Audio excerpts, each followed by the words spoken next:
Are y'all ready? Come on. Let's get it. Yo, what's up? I'm back. Oh shit.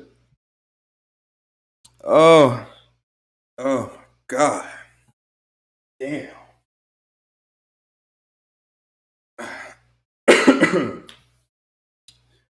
Let me just talk without the cameras in my face for a minute. Let me get real with y'all, okay? Let me get real with y'all for a second. Do y'all honestly believe in Bigfoot and living in North America? A Bigfoot creature living in North America. Let's make it like that. Because I don't know. I don't know. Have scientists found any DNA evidence of Bigfoot? I don't know. Okay, let's get back to business. Y'all like that? Listen, I had to do that. I don't know why. I just really fuck with that. Y'all like what I did over here with the questionable crowd graphics? That was my homegirl Capri. You know, my homegirl Capri. Shout out Capri. She's really talented. And she did that for me. And she did the it was either Caleb or it was either Capri that did the questionable crowd logo. Like with the question mark. I think it was a collaborative effort of both of them. So yeah, hopefully in the future, if they want to, get on some videos, they're still my friends. Like we're still cool. So let's see what we learn. What does that mean? What would happen if you fell into a black hole? If you'd asked Albert Einstein, I'll probably he would have die. told you that according to his general theory of relativity, you'd be sucked into the black hole's singularity, the point where space-time curves steeply inward and all the laws of physics seem to break down. After You that, probably die, nothing can right? escape. In the 1970s, Stephen Hawking took a Alright. semi-classical approach to black Okay. holes. Bringing together quantum theory and Einstein's relativity, he proved that black holes emit a small amount of heat that eventually causes the black hole to Yo, evaporate. this looks cool as Still, fuck. according to Hawking, if you fell into a black hole, you and your particles would be lost to the universe forever. This is Don Page. He was a postdoc with Stephen Hawking, where they became friends, Okay. despite the fact that they ultimately landed on either side of one of the most controversial debates in modern physics. I looked at Hawking's argument and I became not convinced by it. Hawking's Hmm. work implied that black holes violated a central principle of quantum mechanics called unitarity, which Oh says that the man. present Okay. always preserves information about the past.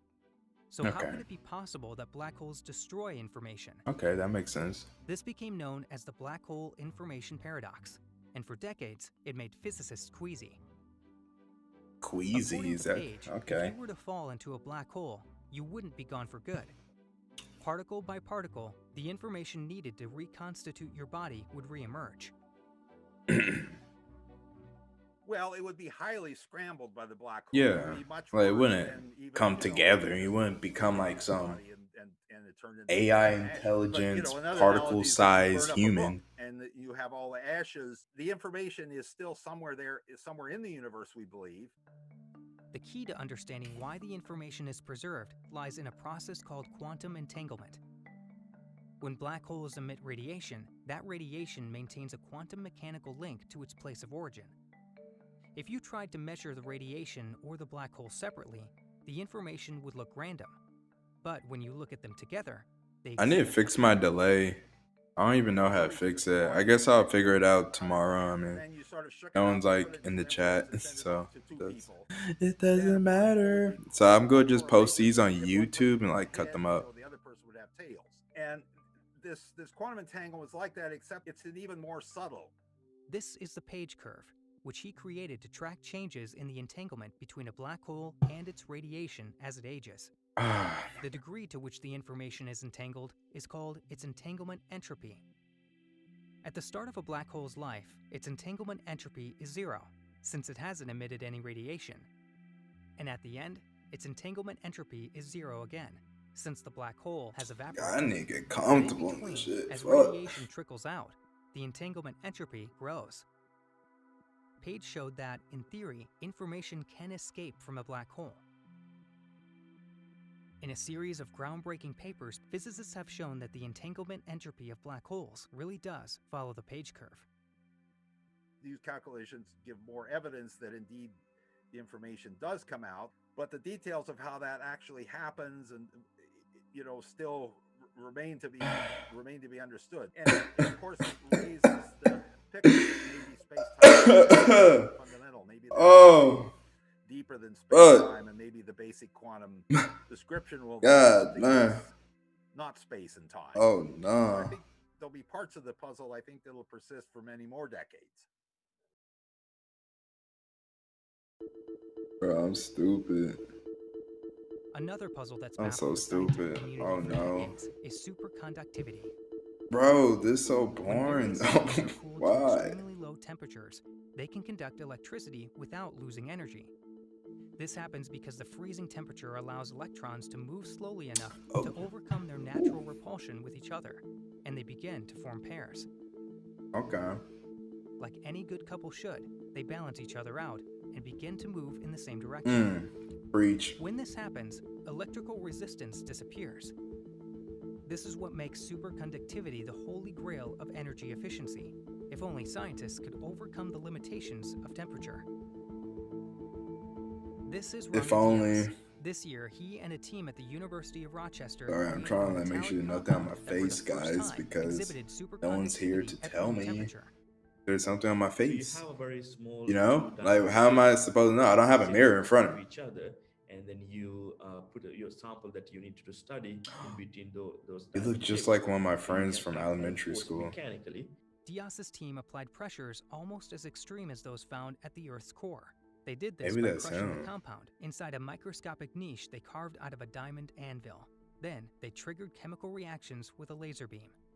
Okay. So that way, we were able to really find Go ahead because then. it's under pressure, right? What we are doing is under pressure. So somebody can argue that, okay, so you went from one extreme to another extreme. So who cares? Or what's the big Yeah, deal who in that sense, cares? right? But Right? I think there was a time when even the uh, scientists were thinking that room temperature superconductivity is not possible. To be honest, the very first time when we saw this one, I didn't really believe it. And I was like, okay, this is too good to be true. And why we are seeing this nice resistance? Everybody around the world contact me via email or phone calls, and they were very excited. And this is bro. a landmark discovery. But there are a lot of a lot of work to be done because Yo, I'm even in having a our great leadership time. position, Y'all don't a lot of understand people how are happy I saying am just for okay, there's setting this pressurizing, up. but we don't know Like, actually what it is really what's the sample when I that we tell are you getting. I'm more just So that those studies need programming to be done. savvy, not really For now, like levitating media savvy. trains, lossless power transmission, and So, perfect energy storage thank are you for still bearing with utopia me. If it's dreams. not But perfect Diaz this believes stream, they're I'll, not far off. I look would back at say the I'm very tape, optimistic. Probably in the next five try years or better 10 years, next we may one. be able to Get more do a real comfortable with application. y'all. I don't open up to people much, just being honest. In 2006, an astronomer detected a brief and extremely powerful radio You signal know, what if coming this from is a for me? distant No, galaxy. hold on. What if this is for me to, get more open and, 'cause I'm an introvert. Like, I just be chilling. I be minding my own business. I have fun. I'm loving life right now. Even the stressful parts. But, I'm a true introvert. So, I'm doing this is just like not normal for me. That's probably why I like held back, like held off on doing this for so long. But I want to because I need friends. I need Over friends. the next few years, dozens more were God damn. observed. Astronomers traded wild theories trying to explain them. Snapping cosmic This year, strings. a fast Fuck! radio I burst was didn't read it observed fast again, enough. I'm sorry. but this time it came within our own galaxy. In just a millisecond, the source emitted 100 million times more power than the sun. God damn. Brian Metzger and his Hold colleagues at on. But is this true? 100 million times more than the sun?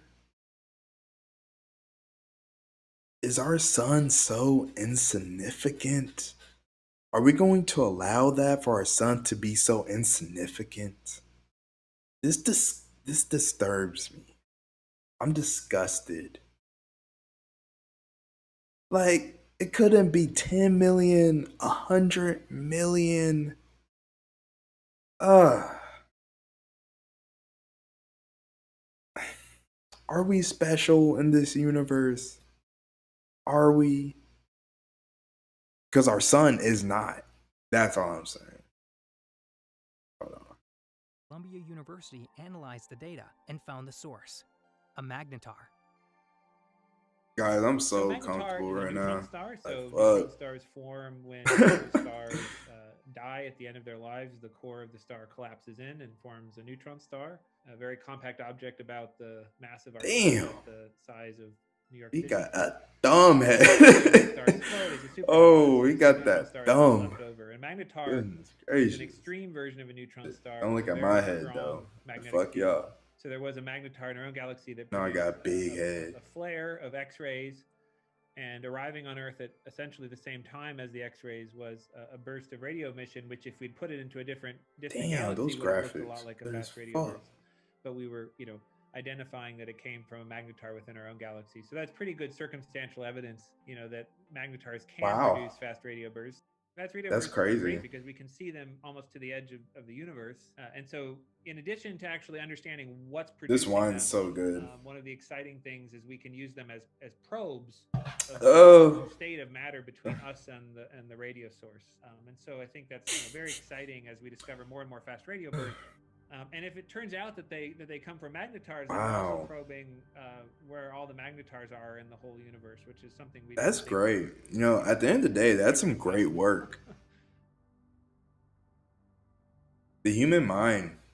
Humans are I humans are very smart. Like, we gotta talk about, hold on.